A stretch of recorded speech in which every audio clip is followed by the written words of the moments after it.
பரலோக பிதாவே, இந்த வேளையிலும் உம்மை நோக்கி பார்க்குறோம். இந்த வேத வாசிப்பு நிகழ்ச்சி எங்களுக்கு ஆசீர்வதிக்கும்படி உம்மை நோக்கி பார்க்குறோம். இயேசப்பா, நம்முடைய வல்லமை எங்கள் மேலே விளங்கட்டும். கர்த்தர் எங்கள் மத்தியிலே கிரியை செய்யும் பெரிய காரியங்களை நாங்கள் உம்மிடத்தில் எதிர்பார்க்கிறோம். இந்த வேத வாசனத்தின் மூலமாக ஒவ்வொருவருக்கும் இந்த உணர்வை தாரும். இயேசுவின் நாமத்தில் கேட்குறோம் பிதாவே, ஆமென். அன்பினர்களே, இன்றைக்கு நான் வாசிக்க வேண்டிய வேத பகுதி எபிரேயர் நிருபம் 1ஆம் அதிகாரம். பூர்வ காலங்களில் பங்கு பங்காகவும் வகை வகையாகவும் தீர்க்கதரிசியின் மூலமாக பிதாவுக்கு திருவிழம் பற்றின தேவன் இந்த கடைசி நாட்கள் குமாரன் மூலமாக நமக்கு திருவிழம் பற்றினார். அவரை சர்வத்துக்கும் சுதந்திரவாளியாக நியமித்தார். இவை கொண்டு உலகங்களை உண்டாக்கினார். இவர் அவருடைய மகிமையின் பிரகாசமும் அவருடைய நன்மையின் சுரூபமாயிருந்து சர்வத்தையும் நம்முடைய வல்லமையுள்ள வானத்திலிருந்து தங்குபவராய் தமிழாமே நம்முடைய பாவங்களை நீக்க சுத்திகரிப்பை உண்டு பண்ணி உன்னதத்தில் மகத்துவமானுடைய வலது பார்சத்தில் உட்கார்ந்தார். இவர் தேவதூதரை பார்க்கல எவ்வளோ விசேஷித்த நாமத்தை சுதந்திரித்து கொண்டாரோ அவ்வளோ அதிகமாய் அவர்களின் மேன்மையுள்ளவரானார். எப்படி நீர் என்னுடைய குமாரன் என்று நான் உண்மை ஜெனிப்பிட்டேன் என்றும் நான் அவருக்கு பிதாவாக இருப்பேன், அவர் எனக்கு குமாரனாக இருப்பேன் என்றும் அவர் தூதர்களினால் யாருக்காவது எப்போதாகிலும் சொன்னதுண்டா? மேலும் தமது முதற் பெயரானவரை உலகத்தில் பிரவேசிக்க செய்தது போல தேவ தூதர் யாவரும் அவரை தொழுது கொள்ள கடவர்கள் என்றார். தேவ தூதரை குறித்தோ நம்முடைய தூதர்களை காற்றுகளாகவும் நம்முடைய ஊழியக்கார அக்கினி ஜுவாலையும் செய்கிறார் என்று சொல்லியிருக்கிறது. குமாரன் நோக்கி, தேவனே, உம்முடைய சிங்காசனம் என்றென்றைக்கும் உள்ளது. உம்முடைய ராஜ்யத்தின் செங்கோல் நீதியுள்ள செங்கோலாக இருக்கிறது. நீ நீதியை விரும்பி அக்கிரமத்தை வெறுக்கிறேன். அதனால் தேவனே, உம்முடைய தேவன் உமது தோழரை பார்க்கல உண்மை ஆனந்த தைலத்தின் அபிஷேகம் பண்ணினார் என்றும் கர்த்தாவே, நீர் ஆதியிலே பூமியை அஸ்திபாரப்படுத்தினீர். வானங்கள் உம்முடைய கரத்தின் கிரியைகளாக இருக்கிறது, அவைகள் அழிந்து போகும். நீரோ நிலை நிற்பீர். அவைகள் எல்லாம் வஸ்திரம் போலும் பழமையாக ஒரு சால்வை போல் அவைகளை சுருட்டுவீர். அப்பொழுது மாறிப்போம். நீரே மாறாதவர் இருக்கிற உம்முடைய ஆண்டுகள் முடிந்து போவதில்லை என்றும் சொல்லியிருக்கு.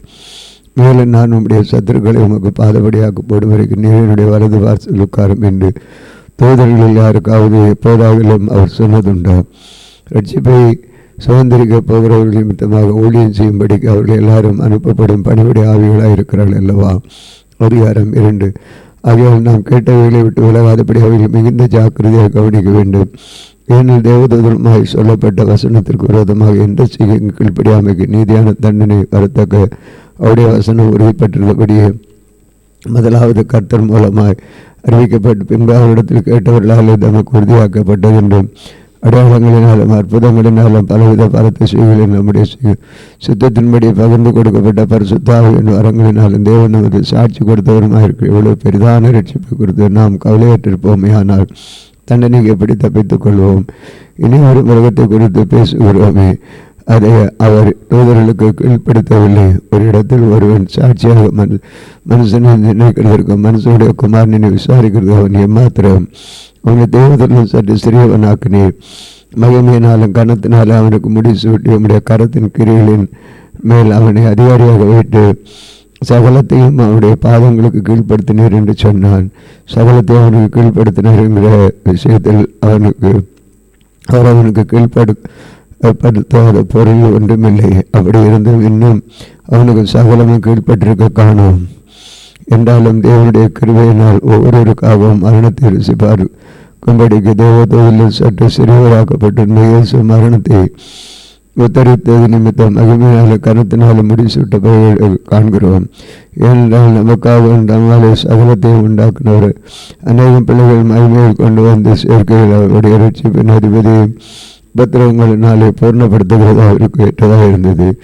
எப்படி நெல் பார சுமத்துகிற யாவரும் பரிசுத்தம் செய்யப்படுகிறவர்களுமாகிய யாவரும் ஒருவராலே உண்டாயிருக்கிற இது நிமித்தம் அவருடைய சகோதரன் என்று சொல்ல அவர் வைக்கப்படாமல் உம்முடைய நாமத்தை என் சகோதரருக்கு அறிவித்து சபை நடுவில் உம்மை துதித்து பாடுவேன் என்றும் நான் அவரிடத்தில் நம்பிக்கையாக இருப்பேன் என்றும் இதோ நானும் தேவன் எனக்கு கொடுத்த பிள்ளைகளும் என்றும் சொல்லியிருக்கிறார். ஆதலால் பிள்ளைகள் மாம்சத்தையும் இரத்தத்தையும் உடையவர்களாக இருக்க அவரும் அவர்களுடைய பிள்ளை மாம்சத்தையும் இரத்தத்தையும் உடையவராயிராமல் மரணத்துக்கு அதிகாரியாக பிசாசானவன் தமது மரணத்தினாலே அழியும்படிக்கும் ஜீவகாலமெல்லாம் மரணபரி அடிமைத்தனத்துக்குள்ளானவர் யாவரையும் விடுதலை பண்ணும்படி அப்படியானார். அதனால் அவர் தேவதற்கு உதவியாக கை கொடாமல் ஆபிரகாம் சந்ததிக்கு உதவியாக கை கொடுத்தார். அன்றியும் அவர் ஜனத்தின் பாவங்களை நிவர்த்தி செய்வதற்கு ஏதுவான தேவ காரியங்களை குறித்து இரக்கமும் உண்மையும் உள்ள பிரதான ஆசிரியராகும்படிக்கு எவ்விதத்திலும் நம்முடைய சகோதரருக்கு ஒப்பாக வேண்டும் இதாக இருக்கிறது ஒப்பாகப்பட வேண்டியதாக இருந்தது. ஆதலால் அவர் தாமே சோதிக்கப்பட்டு பாடுபட்டதினாலே அவர் சோதிக்கப்படுகிறவர்களுக்கு உதவி செய்ய வல்லவராக இருக்கிறார். அதிகாரம் 3. இப்படி இருக்க பரம அழைப்புக்கு பங்குள்ளவர்களாகிய பரிசுத்த சகோதரரே, நாம் அறிக்கை பண்ணுகிற அப்போஸ்தலரும் பிரதான ஆசாரியரும் இருக்க கிறிஸ்து இயேசுவை கவனித்து பாருங்கள். மோசே தேவனுடைய வீட்டில் எங்கு உண்மை உள்ளவனாக இருந்தது போல இவரும் நம்மை ஏற்படுத்தினவருக்கு உண்மை உள்ளவராக இருக்கிறார். வீட்டை உண்டு பண்ணினவன் வீட்டை பார்க்கலும் அதிக கனத்துக்குரியவனாக இருக்கிறார். அதுபோல மோசையை பார்க்கலும் இவர் அதிக மகிமை பார்த்தவராக இருக்கிறார். ஏனெனில் எந்த வீடும் ஒருவனாலே உண்டாக்கப்படும். எல்லாவற்றையும் உண்டு பண்ணினவர் தேவன். சொல்லப்பட போகிற காரியங்களுக்கு சாட்சியாக மோசே பணிவிடை காரணம் அவருடைய வீட்டின் எங்கு உண்மை உள்ளவனாக இருந்தான். கிறிஸ்துவ அவருடைய வீட்டுக்கும் மேற்பட்டவரான குமாரனாக உண்மையுள்ளவராக இருக்கிறார். நம்பிக்கையினாலே உண்டாகும் தைரியத்தையும் மேன்மை பாராட்டலையும் முடிவு பெறும் உறுதியாய் பற்றி கொண்டிருப்போமாக நாமே அவருடைய வீடாக இருப்போம். ஆகையால் பரிசுத்த ஆவியானவர் சொல்லுகிறபடி இன்று அவருடைய சத்தத்தை கேட்பதிலாகி வனாந்திரத்திலே கோபம் ஓட்டின போதும் சோதனை நாளில் நடந்தது போல உங்கள் இருதயங்களை கடினப்படுத்தாதிருங்கள். அங்கே உங்கள் பிதாக்கள் என்னை சோதித்து என்னை பரீட்சை பார்த்து 40 வருஷமாக என் கிரியைகளை கண்டார்கள். ஆதலால் நான் அந்த சந்ததியை ஆலோசித்து அவர்கள் எப்பொழுதும் வழியை போகிற இருதயமுள்ள ஜனம் என்றும் என்னுடைய வழிகளை அறியாதவர்கள் என்று சொல்லி என்னுடைய இளைப்பாறுதலிலே ஆண்டவர் பிரவேசிப்பதில்லை என்று என்னுடைய கோபத்தில் ஆணையிட்டேன் என்றார். சகோதரனே, ஜீவனுள்ள தேவனை விட்டு விலகுவதற்கு எதிரான அவிசுவாசமுள்ள பொல்லாத இருதயம் உங்களில் ஒருவனுக்கு இராதபடி நீங்கள் எச்சரிக்கையாயிருங்கள். உங்களில் ஒருவனும் பாவத்தின் வஞ்சனையினாலே கடினப்பட்டு போகாதபடி இன்று எண்ணப்படும் அளவு நாடோடு ஒருவருக்கு புத்தி சொல்லுங்கள். நாம் ஆரம்பத்திலே கொண்ட நம்பிக்கை முடிவு வந்த உறுதியை பற்றி கொண்டிருப்போமாக கிறிஸ்துவனிடத்தில் பங்குள்ளவர்களாக இருப்போம் என்று அவருடைய சத்தத்தை கேட்பீர்களாக. கோபமூட்டுதல் நடந்தது போல உங்கள் இருதலை கடினப்படுத்தாதிருங்கள் என்று சொல்லி இருக்கிறது. கேட்டவர்கள் கோபமூட்டினவர்கள் யார்? மோசேயினால் எகிப்திலிருந்து புறப்பட்ட யாவரும் அப்படி செய்வார்கள் அல்லவா? மேலும் அவர் 40 வருஷமாய் யாரை ஆலோசித்தார்? பாவம் செய்தார்கள் அல்லவா? அவருடைய சவங்கள் வனாந்திரத்திலே விழுந்து போயிட்டு பின்னும் என்னுடைய இளைப்பாறுதலில் பிரவேசிப்பதில்லை என்று அவர் யாரை குறித்து ஆணையிட்டார்? கீழ்ப்படியாதவர்களை குறித்து அல்லவா? அதனால் அவிசுவாசத்தினாலே அவர்கள் அதில் பிரவேசிக்க கூடாமல் போனார்கள் என்று பார்க்கிறோம். அதிகாரம் 4. ஆனபடினாலே அவருடைய இளைப்பாறுதல் பிரவேசிப்பதற்கு ஏதுவான வாக்கு தத்துவம் நமக்கு உண்டாக இருக்க உங்களில் ஒருவனும் அதை அடையாமல் பின்வாங்கி போவானாக. காணப்படாதபடி பயந்திருக்க கடவும். ஏனெனில் சுவிசேஷம் அவர்களுக்கு அறிவிக்கப்பட்டது போல நமக்கு அறிவிக்கப்பட்டது. கேட்டவர்கள் விசுவாசம் இல்லாமல் கேட்டபடினால் அவர்கள் கேட்ட வசனம் அவர்களுக்கு பிரயோஜனப்படவில்லை. விசுவாசித்தவர்களாக நாமோ அந்த இளைப்பாறுதலில் பிரவேசிக்கிறோம். அவருடைய கிரிய உலக தோட்டத்தில் முடித்து இருந்தும் அவர்கள் என்னுடைய இளைப்பாறுதல் பிரவேசிப்பதில் என்று என்னுடைய கோபத்தில் ஆணையிட்டேன் என்றார். மேலும் தேவன் தம்முடைய கிரியைகளை எல்லாம் முடித்து 7ஆம் நாளிலே ஓய்ந்திருந்தார். அந்த 7ஆம் நாளை குறித்து ஒரு இடத்தில் சொல்லியிருக்கிறது. அன்றியும் அவர்கள் என்னுடைய இளைப்பாறுதல் பிரவேசிப்பதில் என்றும் அந்த இடத்திலே தானே சொல்லியிருக்கிறார். ஆகையால் சிலர் அதில் பிரவேசிப்பது இன்னும் வரப்போகிற காரியங்களை குறித்திருக்கிறபடினாலும் சுவிசேஷத்தை முதலாவது கேட்டவர்கள் கீழ்ப்படியாமையினால் அதில் பிரவேசியாமற் போனபடினாலும் இன்று அவருடைய சத்தத்தை கேட்பீர்களாக. உங்கள் இருதயங்களை கடினப்படுத்தார்கள் என்று வெகு காலத்திற்கு பின்பு தாவீதின் சங்கீதத்தில் சொல்லியிருக்கிறபடி என்று சொல்வதனால் பின்னும் ஒரு நாளை குறித்திருக்கிறார். யோசுவா அவர்களை இளைப்பாறுதலுக்கு உட்படுத்தி இருந்தார். பின்பு அவர் வேறொரு நாளை குறித்து சொல்லியிருக்க மாட்டாரே. ஆகையால் தேவனுடைய ஜனங்களுக்கு இளைப்பாறுகிற காலம் இனி வருகிறது. ஏனென்றால் அவருடைய இளைப்பாறுதல் பிரவேசித்தவன் தேவன் நம்முடைய கிரியில் அடித்து ஓய்ந்திருக்க தானும் கிரிகளை முடித்து ஓய்ந்திருப்பான்.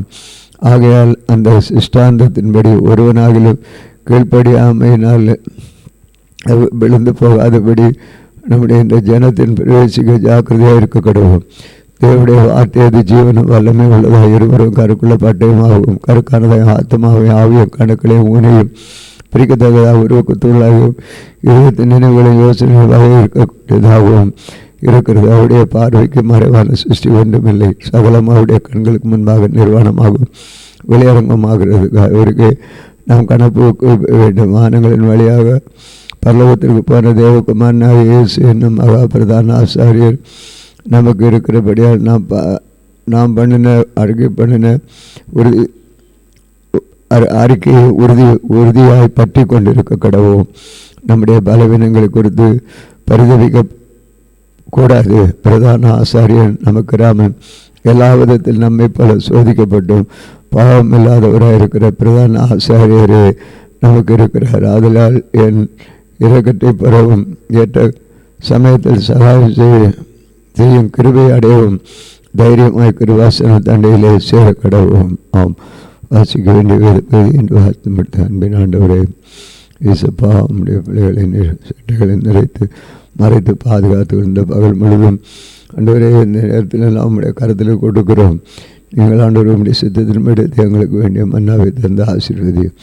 இயேசு நாமத்தில் கேட்கிறோம் பிதாவே, ஆமென். இந்த நாளிலும் எங்களுக்கு விரோதமாய் கிரியை செய்கிற சகல அந்தகார வல்லமையின் ஆவிகளையும் இயேசு கிறிஸ்து நாமத்தில் கடிந்து கட்டுகிறோம். ஆமென், ஆமென்.